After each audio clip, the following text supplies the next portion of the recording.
은혜 받으실 하나님의 말씀은 에베소서 1장 13절부터 14절 말씀입니다.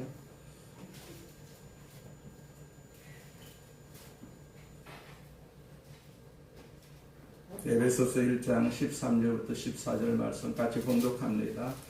그 안에서 너희도 진리의 말씀 곧 너희의 구원의 복음을 듣고 그 안에서 또한 믿어 약속의 성령으로 인치심을 받았으니 이는 우리 기업의 보증이 되사 그 얻으신 것을 속량하시고 그의 영광을 찬송하게 하려 하심이라. 아멘. 우리 옆 사람과 인사합니다. 예수님 안에서 좋은 일이 있습니다.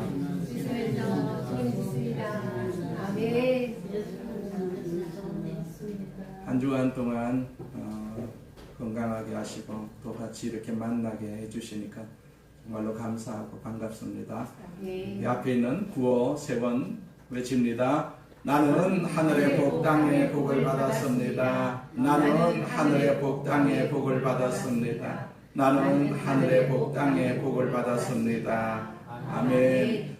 전능하신 하나님 아버지, 우리를 택하여 주셔서 하나님의 자녀 되게 하시고 구원하여 주셔서 하나님께서 우리를 찬양하게 하시고 이렇게 예배드리게 하심을 감사합니다. 아멘. 우리는 부족해도 하나님께서 능력을 더하여 주셔서 이 세상을 능히 살아가게 하여 주옵시고 이기게 하여 주옵시고 또 승리하게 하심을 감사합니다. 아멘. 우리 모두에게 은혜 주시고 축복하여 주셔서 복된 삶을 앞으로도 계속해서 누리게 하여 주옵소서. 아멘. 주의 말씀을 같이 묵상합니다. 주의 영이 우리 가운데 임하여 주시옵소서. 예수님의 이름으로 기도드립니다. 아멘. 에베소서 1장 13절과 14절 말씀을 가지고 성령 충만합시다 라는 제목으로 같이 은혜를 나누고자 합니다.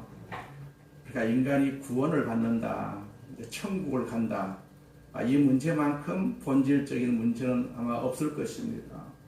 인간이 다른 것은 우리가 못해도 구원의 문제만큼은 우리가 해결을 해놓고 살아야 되거든요. 그러므로 우리 인간에게 참된 축복의 실체는 바로 구원입니다. 천국입니다. 우리가 이 자리에 임한 것은요, 천국 가기 위해서 이 자리에 우리가 찾아오는 것입니다. 천국이 없다면 우리가 이 자리에 찾아올 필요가 없지 않겠어요? 천국이 반드시 있기 때문에 하나님께서 우리를 선택해 주셨고 우리를 구원해 주셨고 그래서 천국의 백성으로 삼아 주셨기 때문에 우리가 이렇게 예배를 드리고 또 예배 가운데 우리는 말씀을 같이 나누고 찬송을 하고 기도하는 것이죠. 이후에 모든 축복과 행복들은요, 이 구원의 축복의 그림자에 불과합니다. 이 세상은 그림자입니다. 실체가 아니지 않겠어요? 그런데 많은 사람들이 구원의 실체에는 접근을 하지 못하고 단지 구원의 그림자 속에서만 행복과 축복을 추구하고 있어요. 물론 세상 사람들은 그렇게 살아가는 것이 당연합니다. 구원의 그림자만 맛보면서 그것이 참된 축복이라고 사람들이 말하는 것은 우리가 이해가 됩니다. 그러나 참된 구원의 실체를 가지고 있는 우리 예수 믿는 사람들마저도 세상의 축복을 따라가고 있다는 것은 좀 불행한 일이라고 볼 수가 있지 않겠어요? 자, 그러면 이처럼 귀중한 구원은 어떻게 이루어졌습니까? 구원은 하나님께서 설계하시고 하나님께서 계획을 하셨어요. 그리고 예수께서 직접 십자가에 못 박혀서 돌아가심으로 말미암아 피 흘리셔서 이 구원의 계획을 성취를 하셨거든요.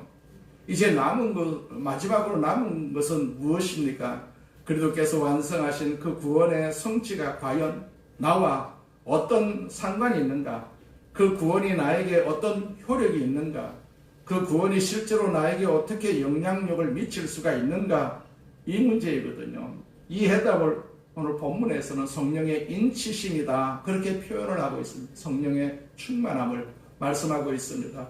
그렇다면 이 성령의 약속의 성령의 인치심이 어떻게 인을 쳤는지 우리가 말씀을 이 2절의 말씀을 통해서 찾아보기로 합니다.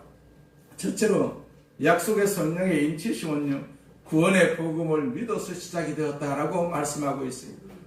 이 성령의 인치심이라고 하는 것은 예수 안에서부터 시작된다라고 볼 수가 있죠.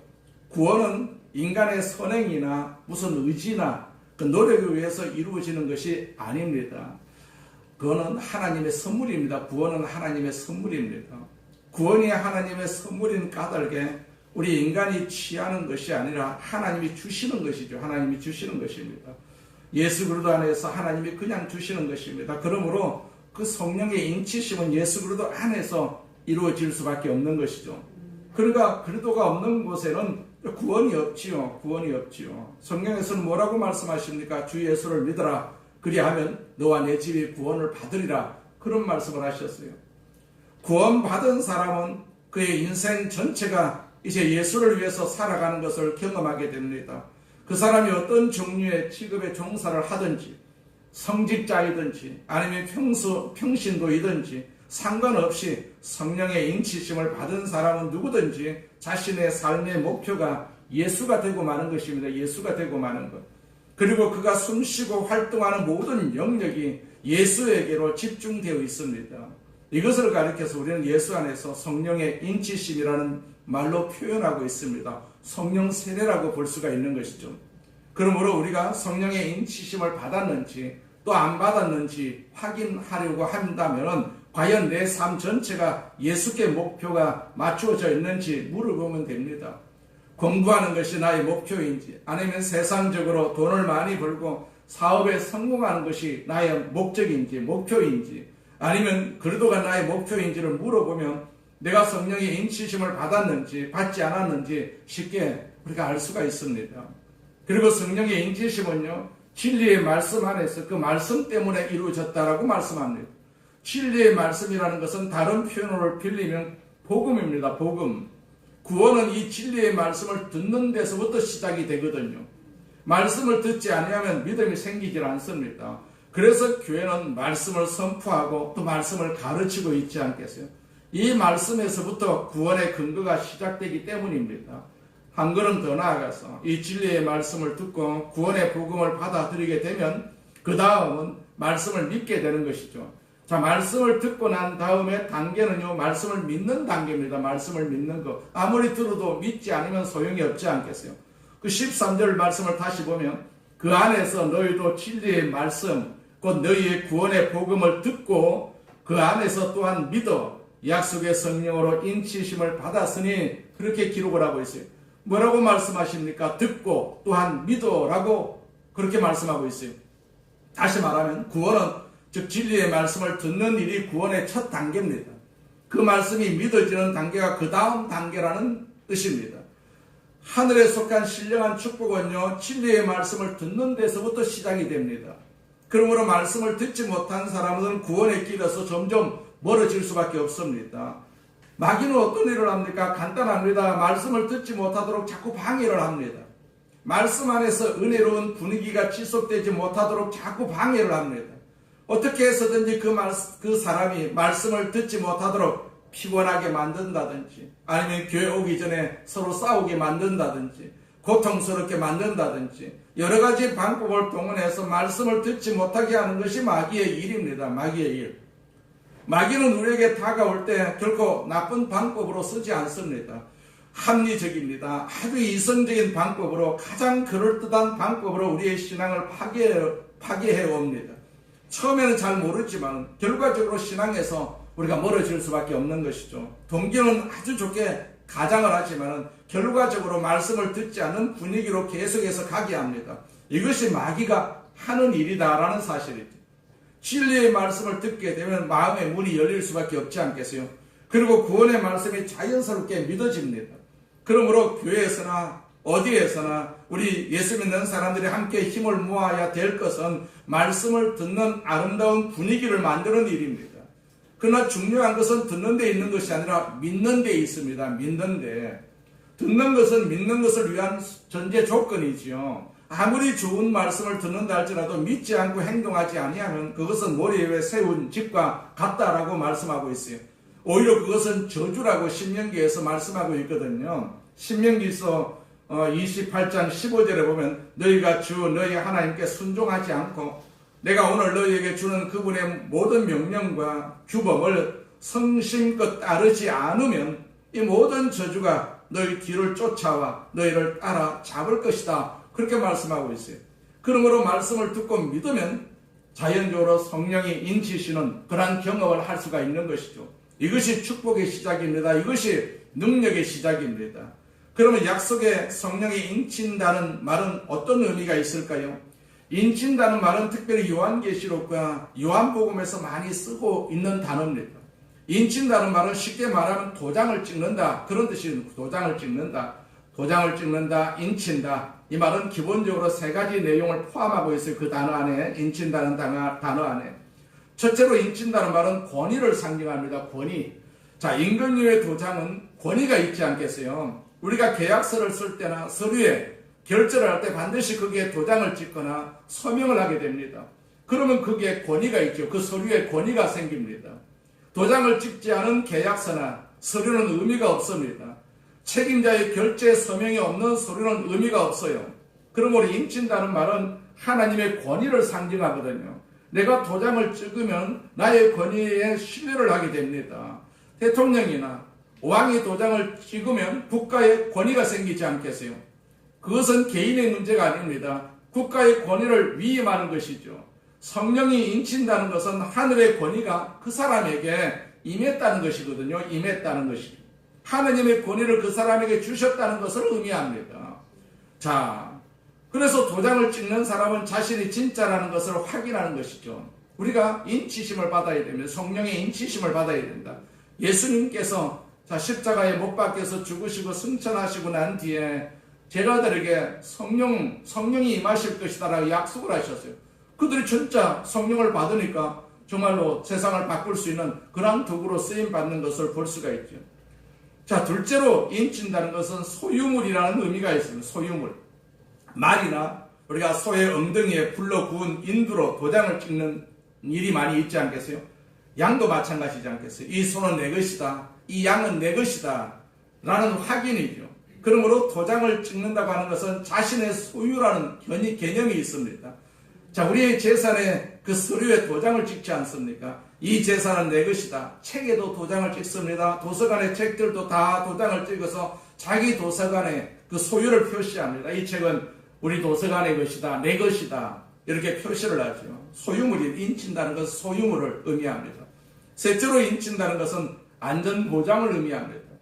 등기 우편은요, 봉인되어 있고 확인 도장을 찍어야만이 그 등기를 수령할 수가 있습니다. 다른 사람들이 절대로 떼어보지 못하도록 하기 위해서죠. 예수님의 무덤에도 임봉을 했습니다. 아무도 들어가지 못하도록 안전보장을 위해서 총독이인을 쳤던 것이죠. 자, 하나님의 성령으로 인치다는 말에는 이런 기본적인 개념들이 다 포함되어 있다는 얘기입니다. 우리가 성령으로 인치심을 받아야만이 우리가 마귀를 이길 수가 있는 것입니다. 인치심이 없으면 마귀가 저거 내 자식인데 하고 자꾸 덤빌 수밖에 없단 말입니다.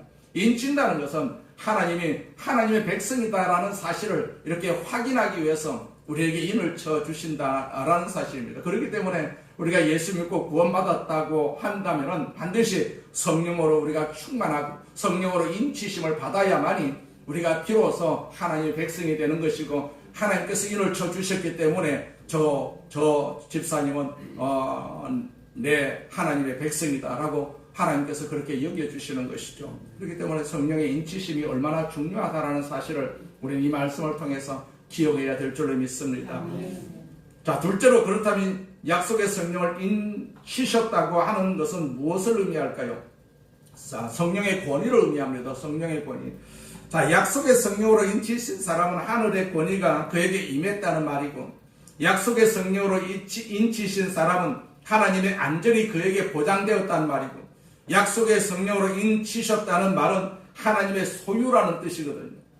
우리는 예수를 믿을 때 그것이 바로 성령의 역사라는 것을 압니다. 성령이 아니고서는 누구든지 예수를 주라고 시인할 영이 없다. 그렇게 성경에서 말씀하고 있어요. 성령은 사람의 마음의 문을 열고 예수를 영접하게 하는 일을 하십니다. 성령의 인치시는 역사가 바로 여기서부터 시작이 되거든요. 그러므로 예수 그리스도를 영접하는 순간부터 성령의 인치시는 역사가 일어납니다. 그런 사람도 있고, 또 예수를 영접하고 난 뒤에 성령의 역사가 나중에 따라오는 사람들도 있습니다. 예수를 영접하던 순간이든 아니면 예수를 영접하고 난 후든 이러한 성령의 역사는 분명히 있다라는 사실입니다. 성령이 있다. 대개의 경우 예수를 영접하고 난 후 성경을 우리가 공부하면서 혹은 말씀에 눈을 뜨고 예수님을 깊이 사랑하게 되고 기도하면 이 인치시는 확신이 자기에게 찾아오기 시작하는 것을 우리는 경험할 수가 있지 않겠어요? 예수를 처음 믿을 때는 그런 것이 무엇인지 잘 모른 채 교회를 다니고 그냥 찬송을 부릅니다. 그러나 어느 순간이 되면 하나님의 성령의 인치심이 놀라운 역사가 자기 안에 이렇게 드러나게 되는 것을 봅니다. 이것은 도장을 찍는 놀라운 영적 경험입니다. 내 자식이다 라고 하나님께서 도장을 찍는 것이거든요. 이것은 거룩하고 아주 신비로운 일입니다. 이것을 우리는 성령 세례다 그렇게 부르고 있습니다. 이 거룩한 인치심으로 성령의 세례를 받을 때 내 안에 영적인 부흥이 있습니다. 부흥이 일어납니다. 기적이 일어납니다. 변화가 일어납니다. 하나님의 말씀의 인침을 받는 역사가 일어날 때 말씀대로 살아가는 일이 생기기 시작합니다. 그전에는 말씀대로 살아가는 것이 힘들었어요. 왜 그렇습니까? 육체를 따라 살기 때문에 말씀대로 말씀 따라서 사는 것이 힘들었어요. 교회에 오는 것이 힘들었습니다. 귀찮았습니다. 그러나 성령의 도우심으로 살기 시작할 때 놀랍게도 감격과 찬송과 기쁨이 충만해지고 말씀의 힘이 자기를 사로잡는 것을 경험하게 됩니다. 죄를 짓는 일이 뜸해집니다. 나쁜 생각을 하지 않습니다. 사랑하는 마음이 자꾸 생깁니다. 이런 놀라운 신비로운 힘이 자기 안에 역사하는 것을 성령의 인치심으로 말미암아서 경험하게 되는 것이죠. 역사상 아주 위대한 하나님의 종들은 바로 성령의 인치시는 거룩한 경험들을 했었습니다. 단순히 의지적으로 예수 믿는 것에만 그치는 것이 아니라 하나님의 성령에 사로잡혀서 하나님의 힘에 의해서 움직였던 것이죠. 이러한 성령의 인치시는 역사가 없는 사람에게는요, 그 누구든지 결코 그 자신의 생애 속에 부흥은 일어나지 않습니다. 그것을 우리는 사도행전 18장 마지막 부분에서 아볼로라는 사람을 통해서 충분히 알 수가 있습니다. 아볼로는요, 예수에 대한 도를 잘 아는 사람입니다. 성경도 잘 아는 사람입니다. 성경도 가르치는 사람입니다. 예수도 가르치는 사람입니다. 그러나 요한의 세례만 알 따름이라 그렇게 바울에게 말하는 것을 볼 수가 있지 않겠어요? 그 사람에게는 성령의 열매가 없었습니다. 성령의 열매가 없었습니다. 지식은 있어도 이성은 있어도 성령의 역사가 없었다는 얘기입니다. 성령에 사로잡힌 사람에게는 열매가 있습니다. 열매가 있습니다. 반면에 우리가 교회를 오래 다녔어도 아무런 열매가 없이 그냥 해골 같은 믿음을 가지고 사는 사람들이 있습니다. 반대로 예수 믿은 지 얼마 되지는 않았지만 그 생애를 통해서 엄청난 성령의 열매를 맺는 사람들도 있어요. 로마서 8장 9절에 이런 말씀이 있습니다. 그리스도의 영이 없으면 성령이죠. 성령이 없으면 그리스도의 사람이 아니다라고까지 말씀하고 있어요. 또 로마서 8장 16절에는 성령이 친히 우리의 영과 더불어 우리가 하나님의 자녀인 것을 증거하신다라고 말씀하고 있어요. 더 재미있는 말씀은 갈라디아서 4장 6절과 7절에 있는 말씀입니다. 너희가 아들이므로 하나님이 그 아들의 영을 우리 마음 가운데 보내사 아빠 아버지라 부르게 하셨느니라 그랬어요. 성령이 임해야만이 우리는 하나님을 아빠라고 부를 수가 있다는 얘기입니다. 그러므로 내가 이후로는 종이 아니요 아들이니 아들이면 하나님으로 말미암아 유업을 받을 자니라 그렇게 말씀하고 있어요. 이 말씀에 관계되는 모든 성경의 말씀을 종합해 보면요, 성령의 인치시는 경험은 어떤 신비로운 은사를 체험하는 것이 아니고 내가 하나님의 아들이 되었다, 양자가 되었다고 하는 독특한 경험입니다. 그리고 하나님이 나의 하나님이다, 나의 아빠라고 하는 경험입니다. 고백하는 경험입니다. 이 경험은 단순히 내가 인간의 이성으로 하나님을 믿습니다 라고 하는 말을 넘어서서 내 마음속에 성령의 불로 확인하는, 인치는, 도장 찍는 그런 확실한 경험을 의미하는 것이죠. 다시 말하면 성령의 세례라는 것은, 성령에 인친다고 하는 것은요, 내가 하나님의 아들이 되었다라고 하는 확신입니다. 우리가 아기를 낳으면 바로 아빠라고 부릅니까? 아빠를 알아보진 해도 아빠라고 부를 수가 없습니다. 왜냐하면 약간 커야만이 아빠, 엄마라고 부를 수가 있지 않겠어요? 우리가 확신이 있어야만이, 믿음의 확신이 있어야만이, 우리가 성령의 인치심이 있어야만이 하나님을 알아볼 수가 있고, 그 하나님을 우리는 아빠라고 부를 수가 있고 아버지라고 부를 수가 있는 것 아니겠습니까?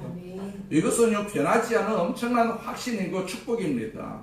하나님이 나의 아버지시라는 지울 수 없는 확신입니다.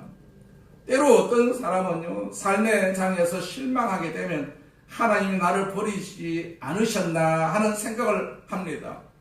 이런 사람은 성령의 인치심이 아직 불분명한 사람이라고 볼 수가 있는 것이죠.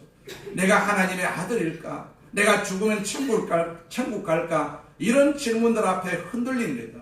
중요한 것은 천지가 무너져도요, 천사가 와가지고 부인할지라도 내가 정말로 하나님의 아들이라고 하는 하나님의 나의 아빠다, 나는 그의 아들이라고 하는 확신이 있느냐 하는 문제가 우리에게 있어야 된다는 얘기입니다. 누가 물어도 나는 하나님의 아들이다, 하나님의 자녀다 라는 사실을 우리가 부인하지 않아야 되는 것이죠.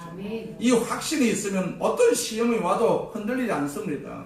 이것이 인치는, 성령의 인치시는 역사이거든요. 이것이 성령의 세례입니다. 성령의 세례라고 하는 것은 이 확신에서부터 시작이 됩니다.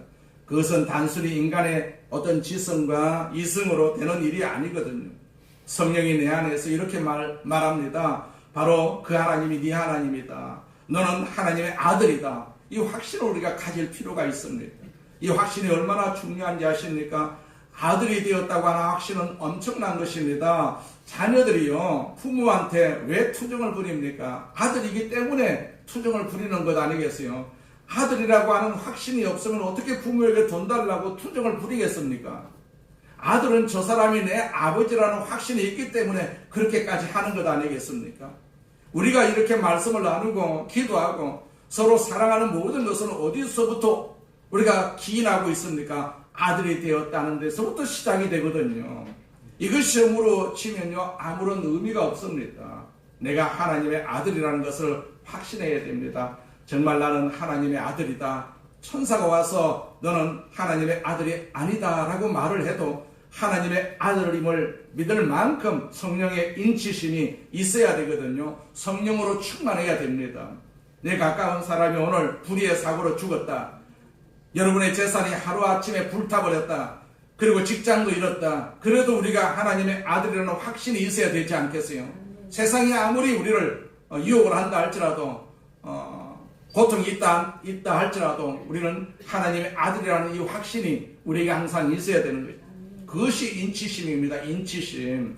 그래도 확신이 있다면 성령으로 인치심을 받는 사람이거든요. 환경에 따라서 흔들렸다면 그것은 성령 받은 것이 아닙니다. 나는 하나님의 아들이다. 이 고백, 이것이 성령의 인치심이고 성령의 세례입니다.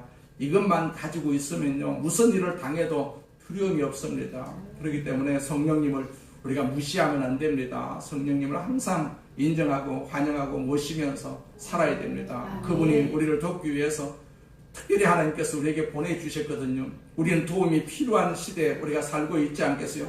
그분의 도움이 아니면 우리가 세상으로 빠져나갈 수밖에 없기 때문에 그분을 우리가 도움을 구하면서 그분이 항상 나와 함께 계신다라는 사실을 의식하면서 늘 충만한 그런 어떤 믿음을 가져야 될 줄로 믿습니다.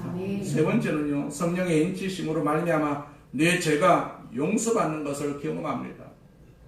성령의 인치심으로 말미암아 내가 하나님의 아들이 됩니다. 하나님이 나의 아버지가 되었다고 하는 확신이 생기면 내 죄가 용서받는 것을 경험할 수가 있습니다.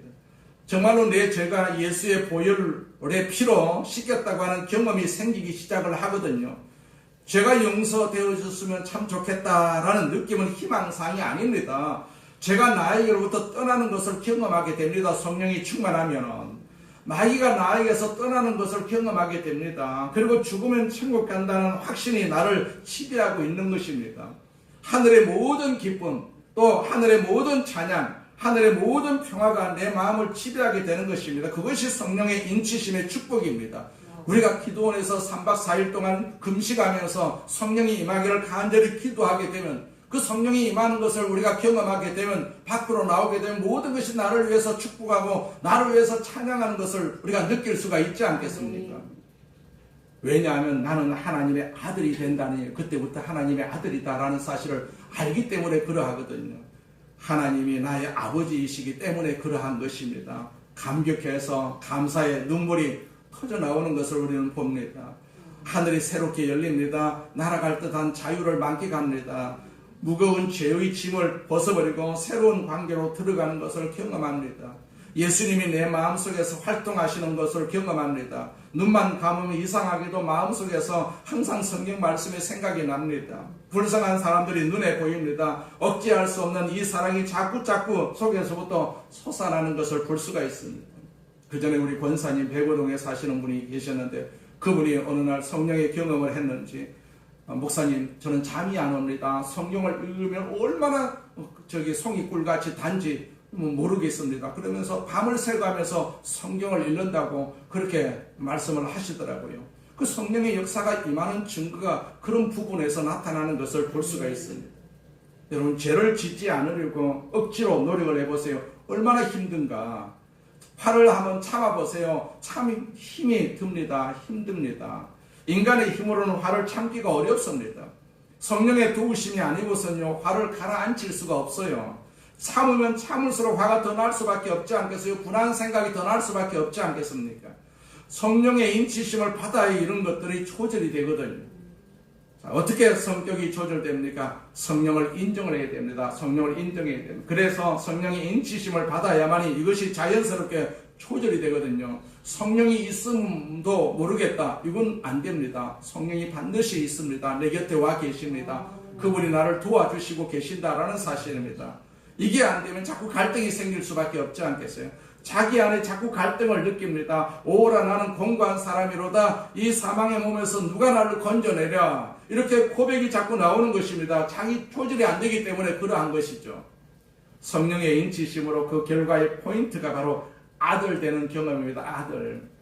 내가 하나님의 아들 되는 경험이고 하나님이 내 아버지가 되는 경험입니다. 이 경험이 있어야 되지 않겠어요? 교회를 다녀도 내가 하나님의 아들인가? 하나님이 내 아버지이신가? 여기에 머뭇거리면 안 되지 않겠어요? 자, 그러면 아들 되었다고 하는 것은 무엇을 의미합니까? 아들로서 받을 유업과 상속이 있다는 것입니다. 유업이 있어요. 상속이 있습니다. 기업이 있습니다. 14절 보니까 이는 우리 기업의 보증이 되사 그렇게 말씀하고 있지 않겠어요?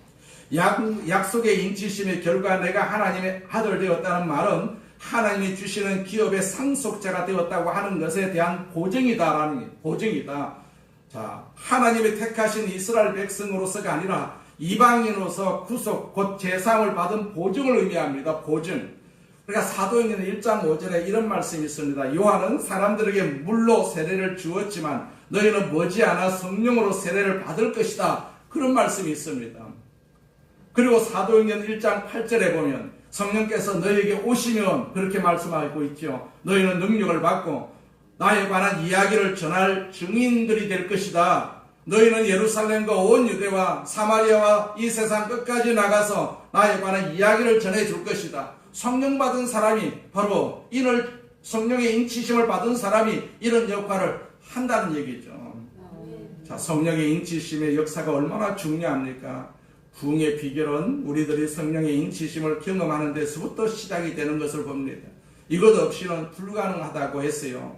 이 성령의 인치심의 역사는 말씀 속에 깊이 들어갔을 때 생깁니다.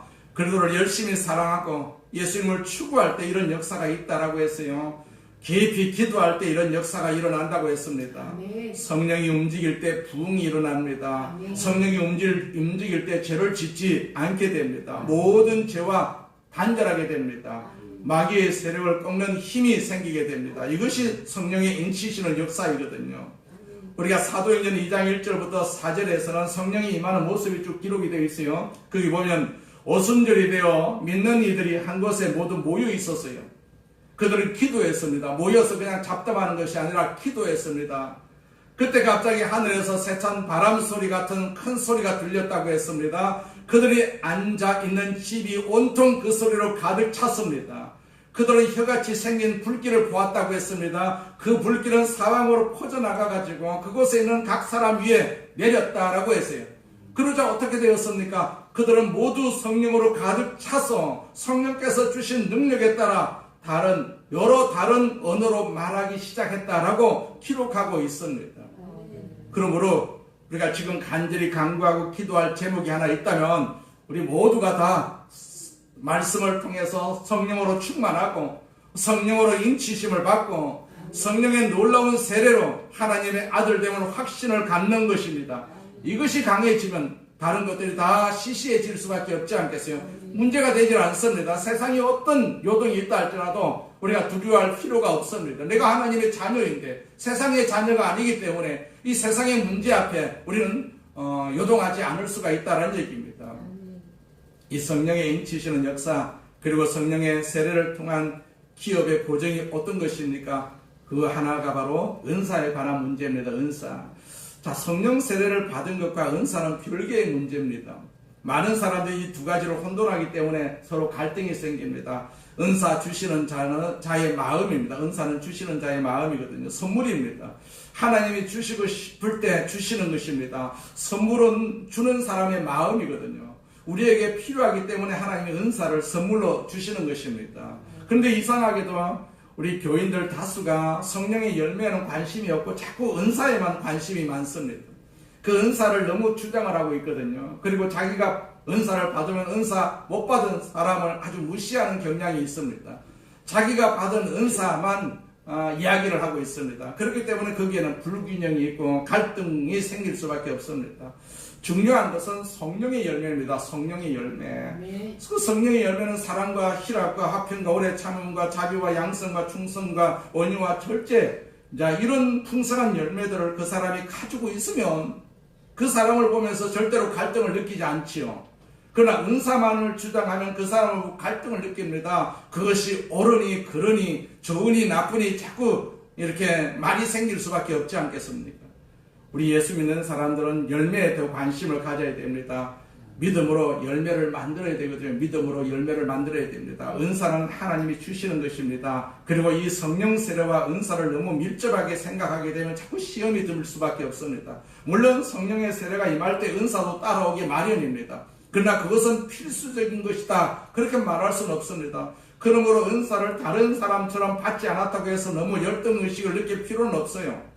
성령 세례의 첫 반응이 바로 방언이라고 했지 않겠어요? 사도행전 2장 4절에 보면 그들이 다 성령의 충만함을 받고 성령이 말하게 하심을 따라 다른 언어들로 말하기를 시작하니라. 다른 언어가 바로 방언이거든요. 자, 성령 충만의 증거가 바로 방언입니다. 방언. 그러나 방언 못한다고 해서 성령 충만하지 못한다고 말해서는 안 되지 않겠어요? 더 중요한 것은 무엇입니까? 우리가 하나님의 아들 되었다는 확신이거든요. 아들 되었다는 확신. 그리고 하나님이 나의 아버지, 우리의 아버지라는 확신입니다. 그리고 생활의 변화입니다. 인격의 변화입니다. 성령의 열매를 맺는 것입니다. 이런 것들이 더 중요한 것입니다. 저하고 여러 해 동안 같이 이렇게 신앙생활을 했던 권사님이 계십니다. 우리 여기 안수 집사님 계시다가 이제 인천으로 가셨는데 그분의 어머니가 권사님이십니다. 자, 우리는 성령 세례 받고 이렇게 방언을 다 하는데 그분은 성령 세례 받고 방언을 못해요. 지금도 아마 안 하시고 계시는 것 같아요. 방언을 못해요. 열심히 전도는 합니다. 어떻게 하든지 전도해가지고 한 사람이라도 이 교회 이렇게 모시고 가려고 애를 쓰는 분이 바로 그분입니다. 그래서 매일 하는 일이 전도입니다. 사사로운 일을, 자기의 일은 하시지만은, 시간만 나면 가서 전도하고. 제가 그분에 의해서 전도를 받았거든요. 그래서, 우리는 이렇게 전도를 받고, 금방 이렇게 성령의 충만함을 받아가지고 방언을 하는데, 그분은 먼저 성령 충만함을 받았었는데도 불구하고 방언을 못하시고 계십니다. 자, 우리가, 성령 받았다고 해서 꼭 방언이, 임하는 것은 아니라는 것도 알 수가 있습니다. 물론 성령 세례의 첫 증명은요, 방언이라고 할 수가 있습니다. 그래서 우리가 성령 충만함을 받고 방언으로 말하면 내가 성령으로 인치심을 받았구나 라는 것은 우리가 확신할 수가 있는 것이죠. 자, 이 성령의 인치심에 대해서 우리가 또 하나 조심해야 될 것은 성화의 문제입니다. 성화. 자, 거룩함의 문제이거든요. 그러면 성령의 인치심을 받았다고 해서 그 사람이 하루아침에 거룩해지느냐 하는 것이죠. 기도원 몇 번 이렇게 갔다 오면 사람이 거룩해집니까? 그렇지는 않아요. 착각하기 쉬운 문제이지 않겠습니까? 죄인은 항상 죄인입니다. 못된 성격을 그대로 가지고 있습니다. 시간이 지나가면서 하나하나 정리되고 고쳐져 가는 것 뿐입니다. 하나님의 자녀로 칭함을 받은 다음 단계로 성화가 오거든요. 이 성화는 하루아침에 이루어지지 않습니다. 풀을 받았다고 하루아침에 고쳐지지는 않습니다. 자기 자신을 돌이켜보면 제일 잘할 수가 있지 않겠어요? 오랜 세월을 거쳐서 하나씩 하나씩 그리스도의 성품으로 변화되어 가는 것을 우리가 느낄 수가 있습니다. 그러므로 성령의 인치심과 성화를 너무 직접적으로 연결시켜서 생각하게 되면 우리가 서로 좌절을 경험할 수밖에 없는 것이죠. 우리는 그렇게 거룩한 사람들이 아니지 않겠어요? 그리고 우리는 그렇게 완전하고 똑똑한 사람들이 아닙니다. 자, 우리는 모두가 다 부족한 죄인들입니다. 죄인들. 그러므로 예수를 바라보면서 하나씩 하나씩 서로를 보완하고 보충하고 그래도 의를 이루어가는 사람들 뿐입니다. 다른 것은 없습니다. 다른 것은 없습니다. 은사는 있을 수도 있고 없을 수도 있지만 우리 모두가 반드시 가져야 할 은사가 있습니다. 바로 성령의 인치시는 역사입니다. 성령 충만한 것. 성령 세례를 받는 일입니다. 이것은 내가 하나님의 아들이라는 확신이 시작입니다. 성령으로 도장을 찍는 것입니다. 하나님이 내 아버지시라는 이 확신을 위해서 우리는 항상 기도할 필요가 있습니다. 혹시 이것을 그냥 이기적으로 막 인정했다면 성령이 내 안에서 인치실 때까지 이 문제를 위해서 기도하시기 바랍니다. 기도하시기 바랍니다. 성령이여 바람같이 불같이 생수같이 임하여 주시옵소서. 성령이 임하여 주시옵소서. 그때 나의 신앙생활에 놀라운 역사들이 계속해서 일어나게 될 것입니다. 우리가 세상을 이겨야 되지 않겠어요? 세상을 무엇으로 이길 수가 있습니까? 우리 신앙으로는 이길 수가 없어요. 그러나 성령의 능력으로는 우리가 이 세상을 이길 수가 있습니다. 전쟁도 이길 수가 있고 재앙도 이길 수가 있습니다. 왜냐하니까 하나님께서 성령으로 오셔서 너는 내 자식이다, 내 아들이다 라고 인을 쳐주셨기 때문에 우리가 이 세상에 사는 것은 그냥 거짓말입니다. 그림자에 불과합니다. 천국의 그림자이기 때문에. 그렇기 때문에 우리는 천국 백성이기 때문에 천국에서 살아야 되지 않겠어요?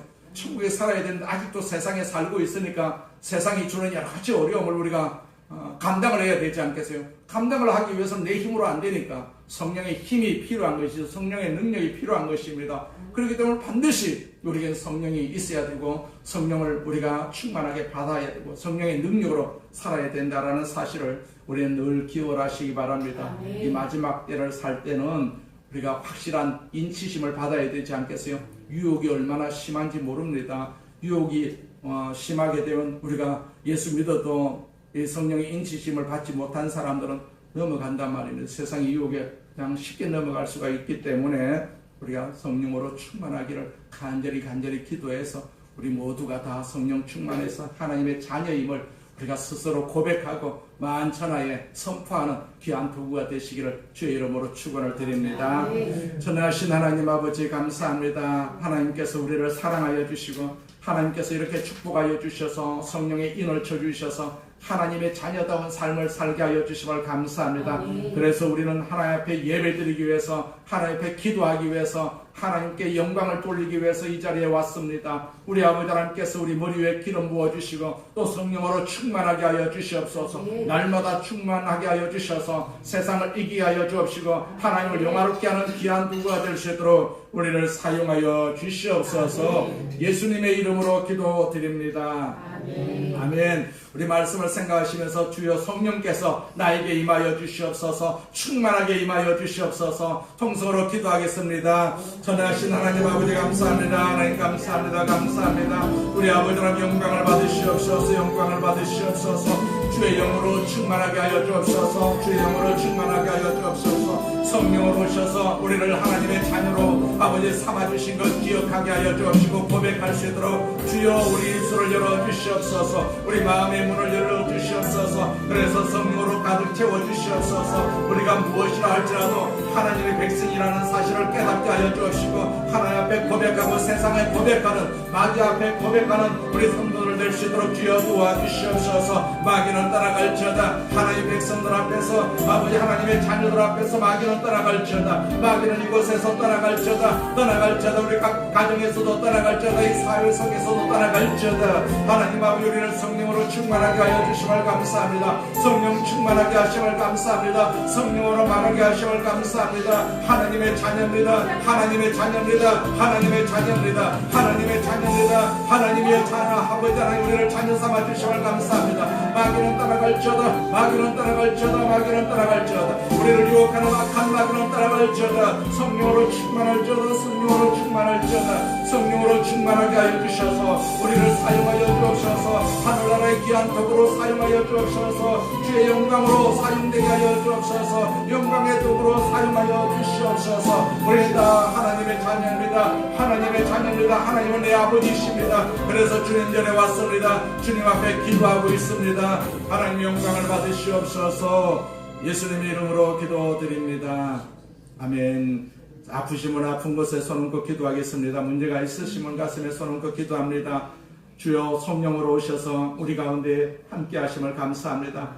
우리가 하나님을 아버지라고 우리가 부를 수 있는 믿음 주심을 감사합니다. 인을 쳐주심을 감사합니다. 우리는 마귀의 자식이 아니고 성령하신 하나님의 자녀 이온이 하나님 아버지 앞에 기도합니다. 우리를 치료하여 주옵소서. 우리를 하나님의 능력으로 치료하여 주옵소서. 우리 육신을 치료하여 주옵소서. 육신을 치료하여 주옵소서. 세상이 고치지 못하는 질병 하나님은 고치십니다. 하나님은 죽은 자도 살리시는 분이십니다. 우리를 살려주시옵소서. 우리에게 생명을 주시옵소서. 더러운 질병은 떠나갈지어다. 우리 육신 속에서 떠나갈지어다. 떠나갈지어다. 악한 마귀는 떠나갈지어다. 악한 사탄 마귀는 떠나갈지어다. 병을 유발하는 사탄은 떠나갈지어다. 우리 몸에서 떠나갈지어다. 허리에서도 떠나갈지어다. 팔에서도 떠나갈지어다. 어떤 질병에서도 예수 이름으로 명하노니 악한 마귀는 떠나갈지어다. 아버지 하나님께서 우리 몸을 붙들고 있는 모든 악한 마귀는 예수 이름으로 명할 때 다 떠나가게 하여 주옵시고 성령으로 충만하게 하여 주옵소서. 우리에게 건강을 주심을 감사합니다. 하나님 아버지, 암은 떠나갈지어다. 암은 떠나갈지어다. 모든 악한 질병은 떠나갈지어다. 고질적인 질병은 떠나갈지어다. 우리를 치료하여 주셔서 하나님의 나라의 도구로 삼아주시고 하나님을 아버지라고 부르시는 하나님의 자녀되게 하여 주심을 감사합니다. 우리를 고쳐주심을 감사합니다. 우리를 치료하여 주심을 감사합니다. 하나님 아버지, 우리 자녀 자손들을 위해서 간절히 기도합니다. 하나님께서 도와주시옵소서. 저들이 살아야 할 세상에 하나님의 역사가 임하여 주옵소서. 마귀의 역사가 다 떠나가게 하여 주옵시고 자유 대한민국으로 굳건하게 서게 하여 주셔서 우리 자녀들이 하나님 아버지 이 세상의 머리가 되게 하여 주옵시고 특별히 우리 자손들이 공부하는 자리에서도 머리 되게 하여 주셔서 지혜를 주셔서 공부 잘하게 하여 주옵시고 그로 말미암아서 이 후손들이 다 아버지 나라의 지도자가 될 수 있도록 주께서 사용하여 주시옵소서. 오늘 우리를 축복하심을 감사합니다. 축복하심을 감사합니다. 장막에도 복이 있게 하여 주옵소서. 사업에도 복이 있게 하여 주시옵소서. 저주는 다 떠나갈지어다. 하나님께서 우리를 축복하심을 감사합니다. 영광을 받으시옵소서. 예수님의 이름으로 기도드립니다. 아멘.